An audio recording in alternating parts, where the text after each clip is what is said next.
Neste Descomplica Pharma, você vai conhecer os riscos de se manter um funcionário na ilegalidade. Fica comigo até o fim, é logo depois da vinheta.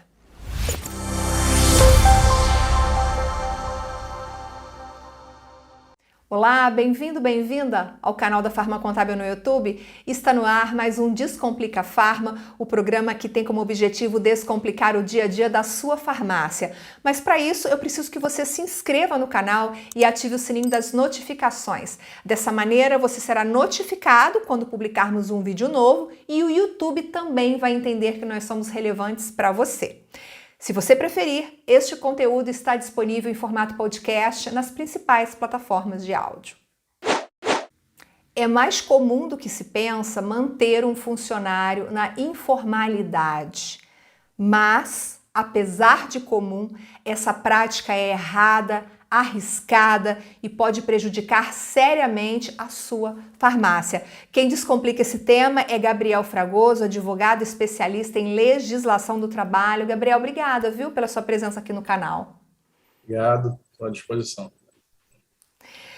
Vamos começar pela norma, Gabriel. O que a lei diz sobre registro de funcionário?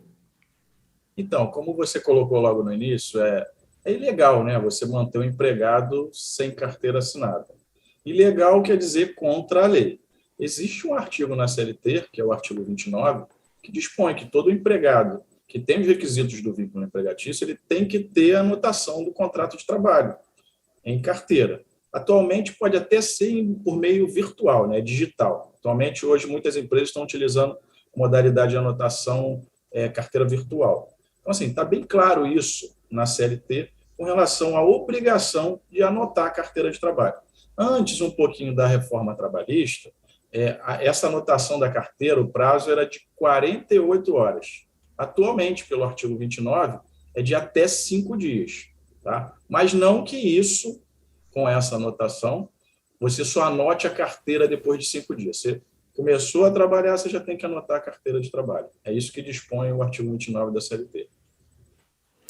É obrigatório. Tá claro aqui para a gente que é obrigatório. Mas quando a empresa não respeita essa norma, a quais riscos ela está exposta? O que pode acontecer com a farmácia, por exemplo, que mantém o funcionário trabalhando na informalidade? Então, são vários riscos, né? Tem o risco do empregado demandar judicialmente pelo aquele vínculo que não foi reconhecido, esse é um primeiro ponto, que ele vai reclamar o não recolhimento de todas as verbas contratuais, FGTS, INSS. Tem o risco do próprio empregado, né, de não ter os benefícios da sua aposentadoria, pode ter risco tanto para a empresa como para o empregado. E o risco também de autuação da fiscalização do trabalho. O fiscal do trabalho, ele tem o poder de fiscalizar o empregador e, se não tiver anotado essa carteira, ele pode sancionar, aplicar multa. A multa está prevista no artigo 29, a linha A da própria CLT. Diz lá, a multa é de R$3.000 para as empresas grandes e de microempresa de R$800. Isso está na própria norma, tá? Com a reforma trabalhista veio essa implantação. Então, o fiscal do trabalho constatou que o empregado está trabalhando lá de uniforme, vai pedir a ficha de funcionário, não tem esse registro, ele lavra um auto de infração, independente se foi a primeira visita ou não. Naquele mesmo momento, ele aplica a multa. Ele não vai notificar para depois você apresentar a justificativa, não. Ele tendo a constatação em loco que aquele empregado está trabalhando sem registro, ele autua de imediato. Tá? E você já viu alguma empresa ou algumas empresas serem autuadas e multadas por conta disso? Volta e meia a gente faz defesas lá na própria Ascoferj, né? A gente faz esse tipo de defesa para a farmácia lá com relação à autuação. Então, assim, a gente recebe o auto de infração e faz a defesa. Muitas das vezes, infelizmente, não tem nem como resistir, porque aquele empregado ele não tem contrato de prestação de serviço, ele estava de uniforme, o fiscal lavra e manda o empregado assinar de fato que estava trabalhando. Então, muitas das vezes nem defesa tem. E aí a recomendação, a gente apresenta até o recurso, eventualmente, mas muitas das vezes não é aceito e acaba se pagando essa multa. Tá? A verdade é que a fiscalização do trabalho hoje não tem muitos fiscais no Rio de Janeiro, mas existe. Quando se constata, quando se pede a fiscalização, Quando se vai ao local, sofre-se essa autuação, tá? Gabriel, você disse anteriormente que um dos riscos é quando o funcionário aciona a justiça e processa a farmácia pedindo todos os seus direitos trabalhistas. Quando ele vai para a justiça e abre um processo, além de todo esse direito que já está previsto, né, pela legislação, tem algum valor a mais ou tem alguma multa? Ou tipo assim, vamos supor, ele entrou na justiça, ele pediu todas as verbas rescisórias e além disso ainda pediu uma indenização por dano moral. Sei lá, existe isso também, essa possibilidade? Na verdade, existe a multa prevista na CLT, que ela pode ser aplicada pela fiscalização do trabalho ou determinada pelo próprio magistrado. Se não houve fiscalização na Justiça do Trabalho, na esfera do fiscal do trabalho, que é poder executivo, o poder judiciário cumpre a lei. E aí, o próprio magistrado, quando vai proferir a sentença, ele aplica o dispositivo legal que determina o pagamento de multa. Tá? Isso é comum, tá? Isso mais do que é comum com relação à fiscalização. Às vezes, naquela localidade não tem uma fiscalização, passou batido a empresa, não foi fiscalizada. Mas o empregado, quando ele vai demandar, na sentença, o juiz, além de condenar, reintegrar, ele pode oficiar o INSS, porque não recolheu o INSS. E aí vai ter multas administrativas junto à Previdência Social. Vai oficiar o Ministério Público do Trabalho, porque aquela empresa está contratando empregados sem o registro. Aí o Ministério Público pode investigar também a empresa, depois denunciar a empresa por essa irregularidade. E tem a sanção da condenação fixada pelo próprio magistrado pela não anotação da carteira. Então, são várias nuances que podem acontecer complicadas para a empresa. Tá? Bastante dor de cabeça, para dizer o mínimo. Bastante dor de cabeça. Agora, é comum as empresas acharem que elas não precisam fazer o registro durante o contrato ou período de experiência, porque pensa assim, não vou registrar, vou fazer um teste, ele vai ficar aqui comigo, sei lá, 90 dias no máximo, para que eu vou fazer o registro? Não vou registrar. E aí vai levando o funcionário nesse período de experiência. Também está errado, não está, Gabriel? Sim, como eu falei no início, né? Assim que começou a trabalhar, você já tem que anotar.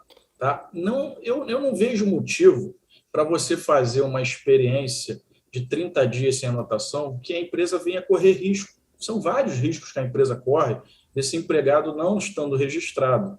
Então, assim, eu sempre recomendo, eu acho isso totalmente, além de ser legal, eu acho, como advogado, eu não recomendo de forma alguma. Faz um contrato de experiência de 30 dias. Faz um contrato mínimo, a experiência é até 90 dias. Você pode fazer 30, 60, 45, faz de 30 dias. Aquela mão de obra não serviu, em 5 dias ou 10 dias, você dispensa ela, vai indenizar tão pouco aquela mão de obra nos 20 dias faltantes, por exemplo. Se em 10 dias você identificou que não é boa para você, aqueles 20 dias ali é tão insignificante pelo risco que você corre, que vale a pena você anotar a carteira logo que o empregado entre para trabalhar. Eu posso aqui dar vários exemplos. Eu posso dar exemplo de motoboy. Motoboy é uma categoria arriscada, tanto que eles recebem adicional de periculosidade por exercício dessa função. O motoboy entra para trabalhar, sem carteira assinada. Começa a trabalhar. 5 dias depois ou 2 dias depois, ele se acidenta, cai, se machuca. Eu já tive vários processos nesse sentido. Ele se machuca. Aí, por ele não ter registro, ele não vai ficar pela Seguridade Social, que é o INSS. O INSS ele vai continuar afastado. E quem vai pagar esse prejuízo desse empregado de não estar podendo trabalhar? A própria empresa. A empresa que vai ter que arcar ao invés de encaminhar ele para o INSS se ele tivesse registrado. Então, é um passivo enorme com relação a isso. Eu já tive caso de empregado que faleceu, Viviane. Isso é muito complicado. A convenção coletiva de motoboy, ela diz lá que você tem que pagar um seguro, né, contra acidente. Se o motoboy se acidenta e vem a falecer, logo você não tem esse seguro feito, você não registrou ele. E se o empregado faleceu, a família do empregado vai entrar com indenização. Quem tem que pagar a indenização é o empregador, porque não fez o seguro. Se não teve culpa, não teve nada, a morte desse empregado sem seguro, quem vai arcar com esse pagamento? Sabe lá Deus quanto vai ser esse valor, é muito subjetivo. Pode ser 10 mil, 20 mil, 100 mil, não sei. Agora, se aquele empregado está registrado, tudo direitinho, foi um acidente de trânsito, sem culpa do empregador, está com o seguro legalzinho lá, pago, tudo direitinho, o empregador, pelo menos, tem uma defesa. Ajuda o advogado, né, a se defender. porque sem isso é muito arriscado. O empregador assume mais esse risco aí. São economias que não valem a pena, né? São economias burras. É isso Acho aí. que eu posso dizer assim, né? Burras, economias burras. Né? Eu sempre falo isso, eu falo, é tão pouquinho essa anotação, é tão besteira, mas o empregador, eu ainda vejo, infelizmente, ainda vejo esse risco. Volta e meia eu faço audiência, que o empregado está reclamando lá 1 mês, 2 meses antes. E pior que isso, tá? Que motiva ainda mais o empregado. Você assinou a carteira do empregado, né? Passou lá 3 meses sem assinar a carteira, porque você quis fazer de forma ilegal. Esse empregado, quando ele sair, ele sabe que ele ficou 3 meses sem carteira. Às vezes você pagou tudo direitinho, lá no curso do contrato, tudo certinho, mas ele sabe que ele ficou sem carteira, ele vai procurar um advogado, o advogado vai falar para ele, você tem uns 3 meses lá que não teve registro, vamos entrar na justiça. Aí você vai ter uma demanda na justiça por causa desse períodozinho bobo que você ficou com aquela mão de obra.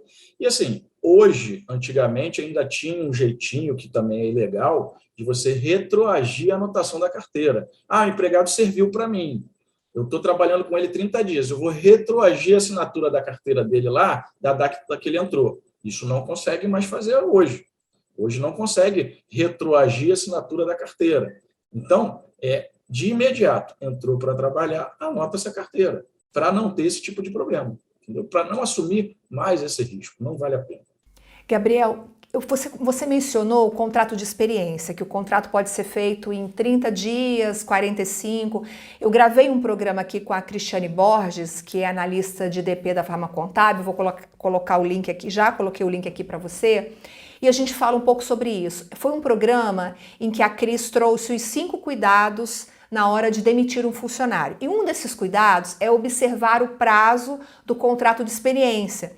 E a dica dela é respeitar o prazo do contrato de experiência. E você está trazendo uma outra possibilidade para a gente. Você disse assim, Viviane, às vezes o que ele vai pagar de multa por essa antecipação na rescisão é tão pouco que ele não precisa continuar com aquele funcionário. Então, o que você está querendo dizer é o seguinte, que se for necessário, a empresa pode demitir ou rescindir o contrato de experiência antes do prazo. Então, nos contratos de experiência, existem cláusulas específicas para isso. É diferente do contrato por prazo indeterminado. No contrato por prazo indeterminado, quando você não faz essa experiência, você demite o empregado e tem direito a aviso prévio, multa de 40%. No contrato de experiência, você teria a indenização proporcional ao tempo do contrato de experiência. Você mandou ele embora no dia 10, você tem 20 dias para pagar 50% do valor que ele teria direito a receber até o final do contrato. Então, assim, são indenizações proporcionais, por isso que eu acredito que a colega falou isso, de colocar as indenizações dentro do contrato de experiência, para observar. Porque se você cumpriu exatamente os 30 dias, você não tem multa a pagar nenhuma. Se você antecipou essa rescisão ali naquele custo daquele contrato, a multa existe, é 50% do valor proporcional que você teria direito.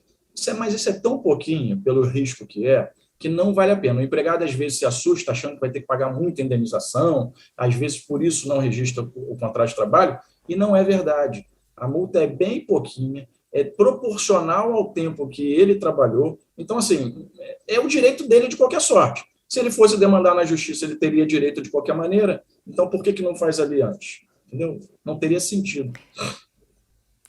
E o que a farmácia deve fazer quando o funcionário pede para não fazer o registro porque ainda está no seguro-desemprego? Isso é muito comum. Por favor, não deixa como está, porque eu não quero parar de receber o seguro-desemprego, porque ele quer juntar o seguro com o salário. O que a farmácia deve falar para esse funcionário? Isso é mais uma coisa ilegal e é um crime, tá? É tipificado, inclusive, como estelionato, artigo 171. Existe uma condenação, inclusive, no Paraná, com relação a isso, algumas condenações esparsas em alguns determinados locais. Se o Ministério Público quiser investigar e for à frente, aqui no Rio eu ainda não vi uma decisão nesse sentido, tá? Mas existe, porque acaba a pessoa resolvendo aquele problema ali, tentando contemporizar e acaba resolvendo. Só que existe, está na lei, é um crime de estelionato, tanto para o empregado quanto para o empregador, o sócio responsável por aquela fraude, aquela anotação posterior. Eu não recomendaria. Chegou com essa conversa na empresa, se você está aceitando, você está sendo partícipe naquele estelionato, certo? Você está fraudando a União, porque a União paga esse benefício a quem não está trabalhando. Quem está trabalhando não tem direito de receber. Se for botar para frente, o Ministério Público resolver investigar, dá problema tanto para o empregado quanto para o empregador.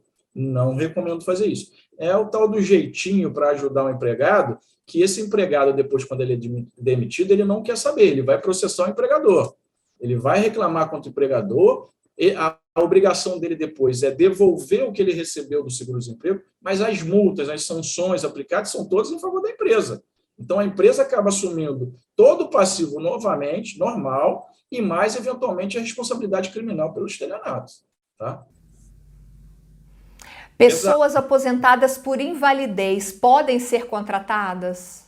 Pode. Não, pessoa por invalidez? Não. Por invalidez, não, porque também está fraudando. Se ela está inválida, ela não pode trabalhar. A Previdência Social, ela pode sancionar aquele empregado com cancelamento daquela pensão dele, se descobrir que ele está trabalhando. Se a empresa, ciente desse ato, contrata esse empregado aposentado por invalidez, da mesma forma ela está praticando um crime, aceitando essa mão de obra ali.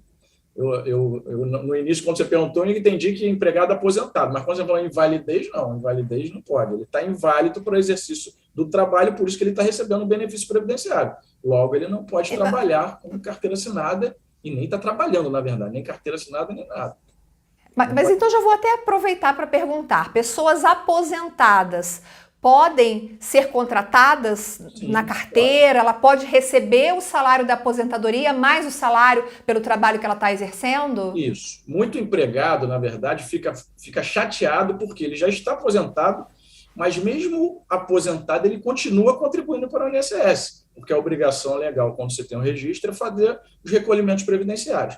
Só que, atualmente, dependendo da mão de obra que continue trabalhando, existe depois a revisão previdenciária. Quando você continua trabalhando, mesmo aposentado, você pode pedir a revisão da sua aposentadoria depois. Por quê? Porque você passou a continuar contribuindo. Você continua contribuindo com a Previdência Social mesmo aposentado. Aí, com o tempo, aquela aposentadoria que era um determinado valor, se ele continua contribuindo, ele pode depois pedir na Justiça a revisão daquela aposentadoria, porque ele continuou contribuindo. Então, assim, mesmo aposentado... E aí ele ganha um pouquinho mais, ele passa a ganhar um pouquinho mais isso. Se ele fizer a revisão depois lá na frente, ele pode ganhar um pouquinho mais porque ele continua contribuindo. Agora, não é pelo fato dele que ele está aposentado que ele não tem o direito, ou não tem, o empregador não tem aquela obrigação de anotar a carteira. Ele tem que anotar a carteira, de qualquer sorte. Tá? E essa história de sujar a carteira? Isso foi criado que a pessoa, 30 dias, eu prefiro não anotar a carteira, senão vai sujar. Mas como é que você vai prever se o empregado vai ser bom para você ou não? E se o empregado também, se ele vai gostar da empresa ou não? É uma experiência tanto para o empregador quanto para o empregado. Às vezes ele entrou com aquele afã de querer trabalhar naquela empresa, quero trabalhar. Como é que você trabalha aqui? Aqui é com carteira assinada. Entrou. Ele viu que não era nada daquilo, vai pedir demissão e pronto.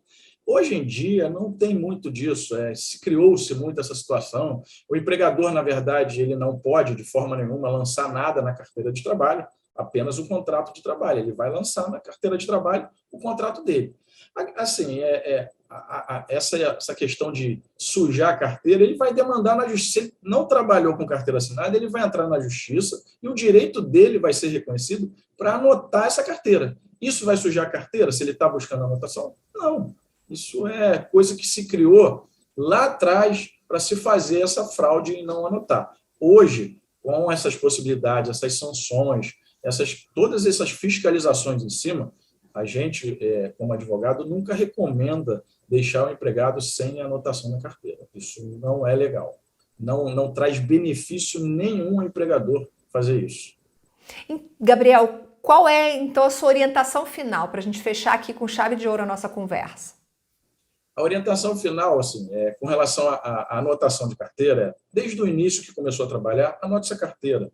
Não corra esse risco de não anotar. Eu já tenho alguma experiência em alguns processos, que a grande maioria do processo é demandado por conta disso. Já peguei processos de indenizações muito altas de acidentes, de pessoas que ficaram grávidas, ficou grávida no curso do contrato de experiência, mas não tinha anotação na carteira. vai assumir a responsabilidade por toda a gestação, inclusive no período de maternidade, de licença maternidade.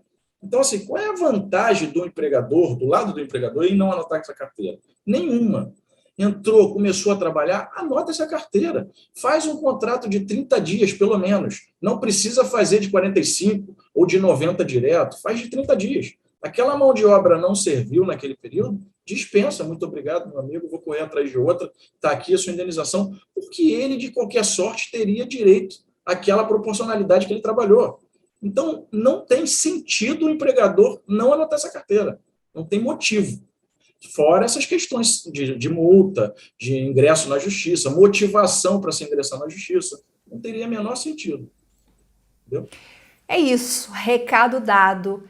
Anote na carteira todas as vezes que você contratar um funcionário novo. Nada de funcionário na informalidade. São as recomendações do Gabriel Fragoso. Conta pra gente nos comentários o que você achou desse vídeo. Deixa o seu like, compartilhe no seu WhatsApp. Se você tiver mais alguma dúvida sobre registro de funcionário na CLT, coloca aqui nos comentários que a gente tenta responder na medida do possível. Quero agradecer a participação do Gabriel aqui no Descomplica Pharma. Muito obrigada, Gabriel. Obrigado, estou à disposição sempre de vocês, tá bom? Obrigado. Obrigada. E obrigada a você pela sua companhia. Eu te vejo no próximo Descomplica. Até lá. Tchau, tchau.